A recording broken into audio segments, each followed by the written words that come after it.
দর্শক, আমি সেই পার্কে আসার পরে কিন্তু কোনোভাবেই কোনো খেলনা কিছু দেখি না। এই জায়গা দেখি খালি রাস্তা আর রাস্তা। আমি আজকে সকালবেলা খুব আশা নিয়ে এই জায়গায় আসছিলাম যে ছোট ভাইয়ের স্কুল বন্ধ।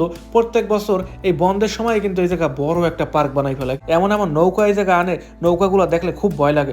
আমি আজ পর্যন্ত এই আর একটা খেলনায় চড়িয়ে দেখি নাই। ওই যে মানুষজন চড়ে, চড়িয়ে যে উপরে বইয়েছে হাসাহাসি, কেউ হাসাহাসি করে আবার কেউ কান্দে। এইগুলো মেইন হয়েছে গাড়ির জন্য বানান না, কিন্তু আমি বিভিন্ন জায়গায় সার্চ করলাম এবং দেখলাম এগুলো নাকি বাসায় যে ধরনের গ্লাস আছে ওইগুলোর উপর লাগানো সম্ভব, বা লাগাইলে খুব বেশি সুন্দর দেখা যাবে।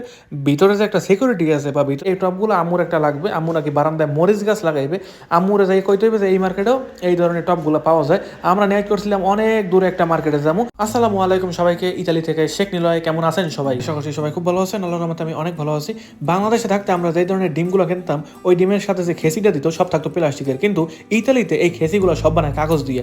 একবারের পর দ্বিতীয়বার আর ব্যবহার করে না, যার কারণে বাসায় প্রত্যেকবার আনার পর এগুলো ফালানোর একটা ঝামেলা থাকিয়ে যায়। কিন্তু এটা ফালানোর ঝামেলা থাকলেও ডিম আনার সময় কিন্তু অনেক সেফ ভাবে ডিম আনা যায়। বাংলাদেশে থাকতে পলিথিন ভরে ডিম আনতাম খালি ভাঙ্গে যেতে, কিন্তু এইটা সেই ভাঙ্গার চাপটা আর থাকে না। কিন্তু গতকালকে রাত্রে এই সাইকেল এই জায়গায় রাখার পরে আর সাইকেল তালা মারিনি। সকালবেলা উঠে তো পুরো অবাক হয়ে গেলাম যে সাইকেলটা তালা মারিনি, এটা কোনো কামের কাম করলাম। রাত্রে কত রকমের খারাপ মানুষ রাস্তা দিয়ে যায়, হেরা যদি একটা খারাপ কাজ মানে সাইকেলটা যদি লইয়ে যাইতে গেত তাহলে কেমনটা হইতো। দর্শক, পিছনে যে অ্যাম্বুলেন্সটা দেখতে আছেন এগুলা মানুষের বাসা বাড়িতে যাই মনে হয় সার্ভিস দেয়, বড় অ্যাম্বুলেন্সের মতো না যে একেবারে হর্ন টর্ন দিয়ে পুরো রাস্তা একেবারে ফাঁকা করে ফেলায়। এগুলো দেখি মাঝে মাঝে মানুষের বাড়িতে যায়, যাওয়ার পরে বিভিন্ন রকমের মিটার টিটার নিয়ে মাপজপ করে যদি দেখা যায় অবস্থা খুব খারাপ, তাহলে আসলে বড় যে অ্যাম্বুলেন্সগুলো আছে ওইগুলোরে ফোন করে এবং বড় অ্যাম্বুলেন্স আসে তারপরে রোগীকে হাসপাতালে নিয়ে যায়। কিন্তু এগুলোর মধ্যে যে অ্যাম্বুলেন্সটা একটু আগে দেখাইছিলাম ওইগুলোর মধ্যে আসলে মানুষের শোয়ার মতন তেমন কোনো জায়গা নাই। এই অ্যাম্বুলেন্সের লাস্ট একটা সার্ভিস দেখছিলাম, আমাদের বাসার সামনে এক বাঙালি আসছিল, কাজ করছিল। মনে হয় কোনো রকমের পানি টানি খাইছে, কোনো খারাপ মদ টদ এরকম কিছু খাইছে। খাওয়ার পর একেবারে জ্ঞান হারাই ফেলাইছে, কোনো রকমের কথাবার্তা বলতে পারে না, নিজের নামও বলতে পারে না। এরপর যেই মালিকানাটারে কাজ করছিল ওই মালিক ফোন দেয় অ্যাম্বুলেন্সে। এরপর দিয়ে যে ছোট অ্যাম্বুলেন্সটা আসে, আসার পরে বিভিন্ন রকমের সার্ভিস দেয়, পানি টানি কি কি জানি খাওয়ায় ঠাওয়ায়। আমরা দাঁড়ে আসছিলাম না, কারণ ওইগুলোর ধারে যদি যাই তাহলে বড় রকমের সমস্যা হইলেও হইতে পারে, যেহেতু ওই বাঙালি লোকটা ভাষা পারে নাই। এরপর দেখা গেল আমরা যদি ধারে কাছে যাই, এরপর আবার পুলিশ টুলিশ আইলে জিগাইতে পারে তোমরা এরা চেনো কিনা, দেহ যদি বাড়ি ঠারি কম নেই আমাকে একটু হেল্প করো। পুলিশের লোকে কেটা দেরি ঝামেলা করে। এরপর আর দাঁড়িয়ে ঠারে যাইনি, আমরা ওই জায়গায় নিরিবিলি সরিয়ে গেছি। তো দর্শক, আমি যাইতে আসি এই থানার সামনে। এই জায়গা বিশাল একটা মাঠ আছে, ওই মাঠের মধ্যে প্রত্যেক বছর বিশাল অনুষ্ঠান হয়, পাঁচকোয়া উৎসব বলা হয় ইতালিতে। এই উৎসবে এমন কোনো রকমের রাইড নাই যেগুলো এই জায়গা না আনে। রাইড হয়েছে যেগুলো আর কি ওই ষোলোগুলো লান ঘোরে, তারপরে ওই রোলার কোস্টার বলে, যদিও রোলার কোস্টার এই জায়গায় আনে না। তারপরে চক্রার মতো ঘুরে একেবারে আকাশের উপরে ওঠে, নৌকা আসে, যে নৌকাটা একেবারে মানে ঘুরতেই থাকে। মানুষজন ওইগুলোর উপরে উঠতে একেবারে ভয়ে শেষ। ওই ধরনের রাইডগুলো কিন্তু প্রত্যেক বছর এই জায়গায় আনে, কিন্তু এই বছর এখন পর্যন্ত দেখিনি। জানি না যে কী কারণে এখন পর্যন্ত আনতে আসে না, তবে আমি শিওর যে আজকে মনে হয় বড় ওই রাইডগুলো নিয়ে আসবে। তো দর্শক, আমি এখন স্টেডিয়ামের পিছন দিয়ে যাইতে আছি। এটা বিশাল এক ফুটবল স্টেডিয়াম। আমি চাই যে প্রত্যেক সপ্তাহে যেন এই জায়গায় ফুটবল খেলাটা না হয়, কারণ যেই দিন এই জায়গায় ফুটবল খেলাটা হয় ওই দিন আসলে এই এলাকার মানুষের জন্য একটা ভোগান্তি, বিশেষ করে আমার জন্য যারা আর কি এই ফুটবল পছন্দ করে না। আর যারা ফুটবল পছন্দ করে তারা তো অবশ্যই চাইবে যে প্রত্যেক সপ্তাহে না প্রত্যেক দিনই ফুটবল খেলা হোক। ফুটবল খেলাটা হইলে হয় কি, বিকালবেলা গাড়ি নিয়ে বাইরে হওয়া কোনোভাবেই সম্ভব না, কারণ গাড়ি যাই পার্কিংয়ে রাখি ওই পার্কিং দিয়ে যদি গাড়ি বাইর করি এরপর আর ওই জায়গায় পার্কিং খুঁজতে পাই না। এরপর অনেক দূরে পার্কিং করতে হয়, তারপরে রাত্রে আবার ওই গাড়ি বাসার সামনে নিয়ে আসতে হয়, বিভিন্ন রকমের ঝামেলা। এই কারণে চাই যাতে এই জায়গা ফুটবল খেলাটা না হয়। দর্শক, আমি সেই পার্কে আসার পরে কিন্তু কোনোভাবেই কোনো খেলনা কিছু দেখি না। এই জায়গা দেখি খালি রাস্তা আর রাস্তা। আমি আজকে সকালবেলা খুব আশা নিয়ে এই জায়গায় আসছিলাম যে ছোট ভাইয়ের স্কুল বন্ধ। প্রত্যেক বছর এই বন্ধের সময় কিন্তু এই জায়গা বড় একটা পার্ক বানাই ফেলায়, কিন্তু এবছর কোনোভাবেই সেই পার্কের মানে সিডে ফোটাও দেখলাম না। এবছর মনে হয় না এই জায়গা কোনো রকমের পার্ক ঠার্ক বানাইবে, আমরা মনে হয় মিস করে ফেলাইছি। গতবারও বিশাল অনুষ্ঠান হয়েছিল, আমার কয়েকটা ভিডিও এখন পর্যন্ত এই চ্যানেলের মধ্যে কিন্তু আছে। এত সুন্দরভাবে এই রাস্তাটারে সাজায়, এমনভাবে পার্কটারে বানায়, দেখলে বোঝা যায় না যে এই পার্কটা শুধুমাত্র 1-2 সপ্তাহের জন্য বানানো হয়েছে। না, 1-2 সপ্তাহ না, সর্বোচ্চ 7 থেকে 8 দিনের মতো পার্কটা থাকে। এপ্রিল মাসের 1 থেকে 2 তারিখের মধ্যে পার্ক সাজানোর কাজ শুরু করে, কিন্তু এবছর দেখলাম না।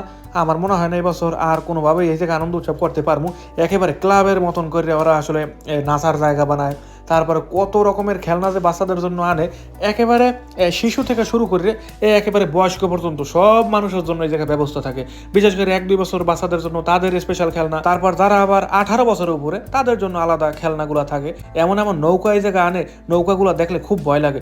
আমি আজ পর্যন্ত এই আর একটা খেলনায় চড়িয়ে দেখি নাই। ওই যে মানুষজন চড়ে, চড়িয়ে যে উপরে বইয়ে যে আশাআশি, কেউ আশাআশি করে আবার কেউ কান্দে, মানে এক এক মানুষ এক একভাবে যে উদযাপন করে এই খেলনাগুলোর মধ্যে উঠতে, ওই জিনিসটা নিজের দেখি আর চাই আসি যে টায়ার দেও তোমরা উপরের দিকে উঠলা, উঠে লাফালাফি করো। আবার কেউ পাগল হয়ে যায় নামার লেগে, আসলে হেরা আবার নামায় না যারা এই জিনিসটা শুরু করে। হ্যাঁ কথাই থাকে যে আগামী 5 থেকে 7 মিনিটের মধ্যে কোনোভাবেই এই নৌকাগুলো থামবে না। যাই দর্শক, আরো অনেক রকমের কাহিনী কিন্তু ওই সব জায়গায় গেলে হয়। ওই জিনিসটা দেখার জন্যই আইছিলাম যে দেখি মেলা ঠেলা কদ্দুর বানাইছে, কবে হইতে আমরা শুরু করতে পারি। না, এবার একেবারে আশা ছাড়িয়ে দিছি।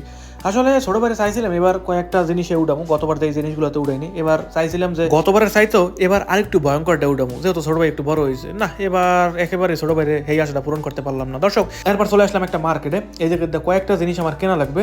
ছোট ভাইয়ের একটা কেসি লাগবে, তারপরে একটা পানির বোতল, আর একটা স্পেশাল জিনিস খুঁজতে আইছি। ওইটা আরো কয়েকবার করে দেখে গেছিলাম যে লাগাইলে আসলে কেমন হইবে। আজকে এই জিনিসটাই কিনতে আইছি। মার্কেটে আইলেই এই জায়গায় একটা নজর দেখি, এই জায়গায় যে ধরনের ডিভাইস গুলো আছে, ইলেকট্রিক যে যন্ত্রপাতিগুলো আছে, এগুলো দেখে রাখি। অনেক সময় বাসা বাড়িতে লাগে, এরপরে দৌড় মেরে এই জায়গায় আইয়ে কিনে লইয়ে যাই। দর্শক, সামনে কিন্তু ইতালিতে গরমের দিন আইতে আছে, আর গরমের দিনে চাইলে এই জিনিসটারে কিনে বালির উপরে নিয়ে ছোট একটা ঘর বানাইয়ে ভিতরে থাকতে পারবেন। খুব সুন্দর একটা জিনিস, কিন্তু বালির মধ্যে রোদে পড়ার ইচ্ছা আমার খুব একটা বেশি নাই। এরপরে আমি যে জিনিসটা খুঁজতে আইছি, এইটা হয়েছে সেইটা। এইটা মূলত একটা কালা কষ্টিপের মতো, যে এইটা খুললে তারপরে যদি গ্লাসের উপরে লাগানো হয়, তাহলে বাইরে থেকে কোনো মানুষ আর ভিতরে দেখতে পারবে না। আমাদের দেশে বাসা বাড়িতে কি গ্লাস জানি ব্যবহার করে, ওইগুলোর বলে থাই গ্লাস, না জানি সানগ্লাস। না, সানগ্লাস তো হয়ে দেয়। আর থাই গ্লাস যেগুলো আর কি মানে ভিতর দিয়ে বাইরে সব দেখায়, কিন্তু বাইরে দিয়ে ভিতরে কিছু দেখা যাবে না। আমাদের দেশে কিন্তু সেগুলো ব্যবহার করে। কিন্তু ইতালিতে কোনো বাসা বাড়িতে এরকম কোনো গ্লাস লাগাই না থাকে না। সব গ্লাস একেবারে পানি কালার, ভিতরে দেওয়া বাইরে দেয়, বাইরের দেওয়া ভিতরে দেয়। এই কারণে নিয়ত করছি এই কালা পেপারগুলো যদি গ্লাসের উপর লাগাই, তাহলে বাইরের দেওয়ার ভিতরে দেখা কোনোভাবেই সম্ভব না। এই জিনিসটার দাম হয়েছে 3 ইউরো 90 সেন্ট, যা বাংলাদেশ টাকায় প্রায় 500 থেকে 600 টাকার মতো দাম আসতে পারে। এইগুলো মেইন হয়েছে গাড়ির জন্য বানান না, কিন্তু আমি বিভিন্ন জায়গায় সার্চ করলাম এবং দেখলাম এগুলো নাকি বাসায় যে ধরনের গ্লাস আছে ওইগুলোর উপর লাগানো সম্ভব, বা লাগাইলে খুব বেশি সুন্দর দেখা যাবে।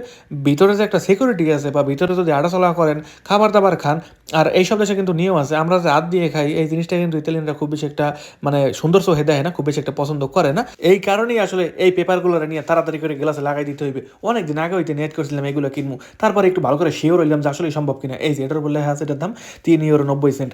আর এই পেপারগুলো লাগানটা একটু কঠিন মনে হয়। প্রথম গ্লাস পরিষ্কার করা লাগে, তারপরে এই যে পিছনে ব্লেড দেওয়া আছে, তারপরে প্লাস্টিকের মতো কি জানি একটা দেওয়া আছে, এই যে হলুদ হলুদ এইটা দিয়ে ভিতরে যত বাতাস বাতাস যা কিছু আছে একদম চাপ দিয়ে সব বার করে ফেলাইতে হয়। আমি কয়েকটা ভিডিওতে দেখছিলাম জিনিসটা লাগান একটু কঠিন। দর্শক, এরপরে ছোট ভাইয়ের কেসি কিনতে এসেছি। আসলে ছোট ভাইয়ের জন্য যে কেসিটা কিনছিলাম, কয়েকদিন আগে কেসিটা কেনা হয়েছে, বেশি দিন হয় না। আর নতুন করে কেসির কোনো মডেলও পাইলাম না। লাস্ট যে কেসিটা কিনছিলাম, এবার আবার পরও দেখি ওই মডেলের কেসিগুলোই আছে। আর ওই মডেলের বাইরে যে কেসিগুলো আছে ওইগুলো সব মেয়েদেরটা খুব একটা বেশি ভালো দেখায় না। আর দুই একটা সাইজ হচ্ছে বিশাল বিশাল, ওইগুলো পছন্দ হয় না। পরে এইটা নিয়ে নিছি, এটার দাম হয়েছে 1 ইউরো 90 সেন্ট, বাংলাদেশি টাকায় 200 থেকে 250 টাকার একটু বেশি দাম আসতে পারে।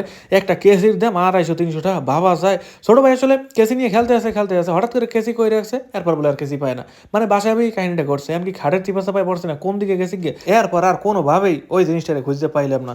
এই জায়গায় আরও অনেক মডেল দেখতে আসি, দেখি যে এর সাইতে আর একটু ভালোটা পাই কিনা। না, সম্ভব না এর সাথে ভালোটা পাওয়ার। একেবারে হালকা পাতলা বডির মধ্যে একটা কেসি নিয়ে নিয়েছি। যেগুলো বেশি ভারী ওইগুলো ব্যবহার করতে গেলে অনেক সময় হাতে আবার ঠোস ঠোস পড়িয়ে যায়, ব্যবহার করাটা একটু কঠিন হয়ে যায়, যার কারণে আর ওইগুলো নিলাম না। দর্শক, ছোট ভাই যে পানির বোতলের কথা আমার বলছিল, আমি ওই টাইপের পানির বোতল পাইলাম না। এই জায়গায় যা পাই একেবারে বাচ্চাদের জন্য, এগুলোর কথা আমার বলে না। আমার বলছিল যে স্টিলের বোতল থাকতে হইবে, উপরে দিয়ে সুন্দর একটা বোতলের মুখও থাকতে হইবে। আমি বললাম ঠিক আছে, খুঁজে দেখ মনে যে পাই কিনা। আরেকটা মার্কেটে পাইছিলাম, পরে কইছিলাম যে ওই মার্কেটে পরে এক সময় কিনে দেবো না, দেখি আগে এই মার্কেট দিয়ে পাই কিনা, কারণ এই মার্কেটের মডেলগুলো একটু ভালো থাকে। কিন্তু যেই মডেলটা খুঁজতে আসি ওই মডেলটা আর পাই না। এরপর ছোটো বাইরে ফোন দিয়ে পরে কইছি যে এই জায়গায় তো পানির বোতল পাই না। পরে আমরা যেই মার্কেট দিয়ে দেখছি, আমরা ওই মার্কেট দিয়েই পরে কিনে আনবো। এই যে এই একটা দেখছি, এটা কেমনে খোলে, এটা মোড়াই খোলে, কিন্তু কোনোভাবেই খুলতে পারি না। 2 হাত দিয়ে আসলে ভালো করে খোলন যায়। এই যে না আমার একটু পছন্দ হয় না। আর জানি কেমন ওজন ওজন মনে হইতে আছে, বহুত খেলনা লাগে, খুব একটা মুড হয় না যে এর মধ্যে পানি রাখলে পোলাপানে পানি এবার খাইবে। যেহেতু স্কুলে নিয়ে যাইবে, আমি একেবারে চিকন একটা বোতল খুঁজতে আছি, চিকনটা তো পাই না। এই একটা পাইছি মোটা একটা মগের মতন, এগুলো আসলে বাসায় ব্যবহার করে, স্কুলে কোনোভাবেই এগুলো নেওয়া সম্ভব না। অনেকদিন আগে মনে হয় 2-3 মাস আগে মনে হয় এই মার্কেটে পানির বোতল দেখছিলাম, যেগুলো আমি খুঁজি। ওই নিয়াত করেই আইছিলাম যে দেখি যে একটা সময় তো দেখছি, এবার যাইয়ে দেখি এগুলো পাই কিনা। অনেক খোঁজাখুঁজি করলাম, এরপর আর পাইলাম না। দর্শক, এরপরে আমি একটা গলির মধ্যে গেলাম, যাওয়ার পর দেখি যে ফল আর ফল। পরে চিন্তা করলাম ব্যাপার কি, এই মার্কেটে তো ফল বিক্রি করার কথা না, এই মার্কেট তো সব মানে বাসা বাড়ি সাজানো, তারপরে বিভিন্ন রকমের জিনিসপত্র বিক্রি করে, এই মার্কেটে তো পানিও পাওয়া যায় না, ফল কোন দিক দাইলো। এরপর দাঁড়ে যাইয়া গেরান টেরান নিয়ে দেখি যে না, এইগুলো কোনো মানে খাবারের ফল না, এগুলো সব প্লাস্টিক মাটি দিয়ে বানাই না, ঘর বাড়ি সাজাই রাখার ফল। নিচে যে টপগুলো দেখতে আছেন, এই টপগুলো আম্মুর একটা লাগবে, আম্মু নাকি বারান্দায় মরিচ গাছ লাগাইবে। আম্মুরে যাই কইতে হইবে যে এই মার্কেটেও এই ধরনের টপগুলো পাওয়া যায়। আমরা নিয়ে করছিলাম অনেক দূরে একটা মার্কেটে যাবো। আমরা আগে ইতালিতে যে এলাকায় থাকতাম, ওই এলাকায় বিশাল একটা বলা যায় ওই জায়গায় যত রকমের সবজির চারা, তারপরে গাছের চারা, যত রকমের জিনিস আছে গাছপালা লালন পালন করার জন্য, এই ধরনের জিনিসগুলো পাওয়া যায়। নিয়ে করছিলাম ওই জায়গায় যাম, কিন্তু ওই জায়গায় যাওয়ার কোনো প্রয়োজন হইবে না। এই জায়গায় যত রকমের টপ আছে, ছোট বড়, বড়োর চাইতেও বড়, এর চাইতেও বড়, এত বড়টা আমাদের প্রয়োজন নেই, মাঝারি সাইজের একটা টপ আমরা এই জায়গায় দেখে খুঁজে নিতে পারবো। এরপর একটু ধরে দেখলাম যে এগুলো আসলে মাটির না প্লাস্টিকের। পরে দেখি একেবারে পাতলা প্লাস্টিক দিয়ে বানাই না, কিছু কিছু বানায় মাটি তারপর পাথর দিয়ে। ওরে বাবা, ওইগুলো যা বাড়ি, ওইগুলো বাসায় উঠাইতে কয়েকজন মানুষ লাগে। দর্শক, আজকে অনেক আশা নিয়ে বাইরে ছিলাম যে ওই জায়গা বিশাল একটা পার্ক বানাইবে, হেইয়া দেখবো, আনন্দ উৎসব করবো, কিন্তু এই জিনিসটা আর পারলাম না। আজকের এই ভিডিও এই পর্যন্তই। এই আসলে ছোট্ট কেনাকাটা, দেখা হবে পরবর্তী ভিডিওতে। বাই বাই সবাইকে।